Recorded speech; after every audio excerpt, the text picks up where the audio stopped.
Hey artist, time to finalize the Incredible Hulk. This time I'm just going to add some veins all over his body. I don't think I'm going to go super vascular, but I wanted to include a few more details. At this point I have a freestanding kind of armature. It's basically just a pipe that goes into the back, and in the beginning I just use it to support the sculpture up.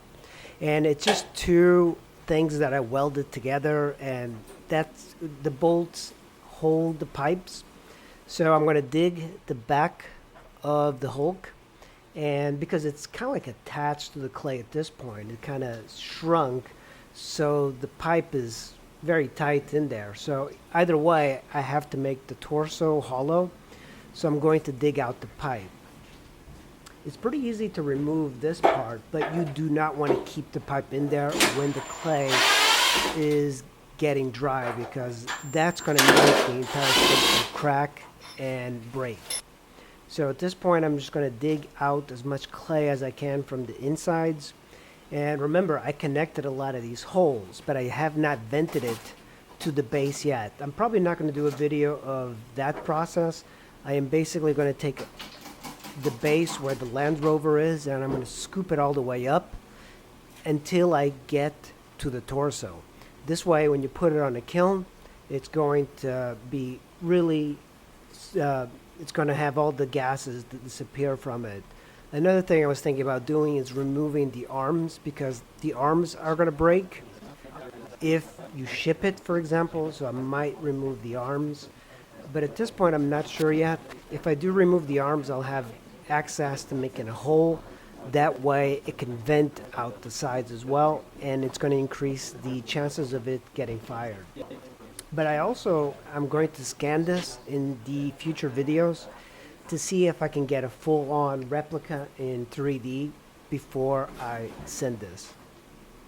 This is the last thing I'm going to be doing, is removing the brace for the arm, and the clay is a little bit harder than the arm, so it's easier to remove. And then I'm just going to clean up the arm, and of course I use my cloth to smooth it out. I like to use a lot of the bristle brushes to get to the parts where I can't fit with my fingers.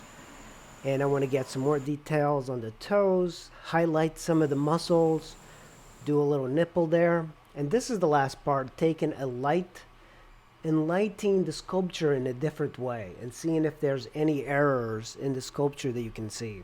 You'll be surprised when you have different lighting on your sculpture, you'll see a lot of the errors.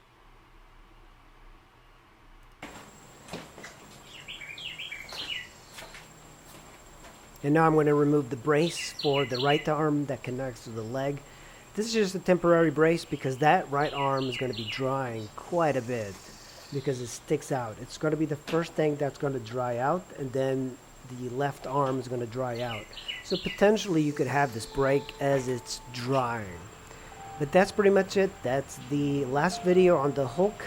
Stay tuned for the 3D scanning version of this and the firing version of this. So I'll be doing a couple more videos showing you how to finish up your sculptures.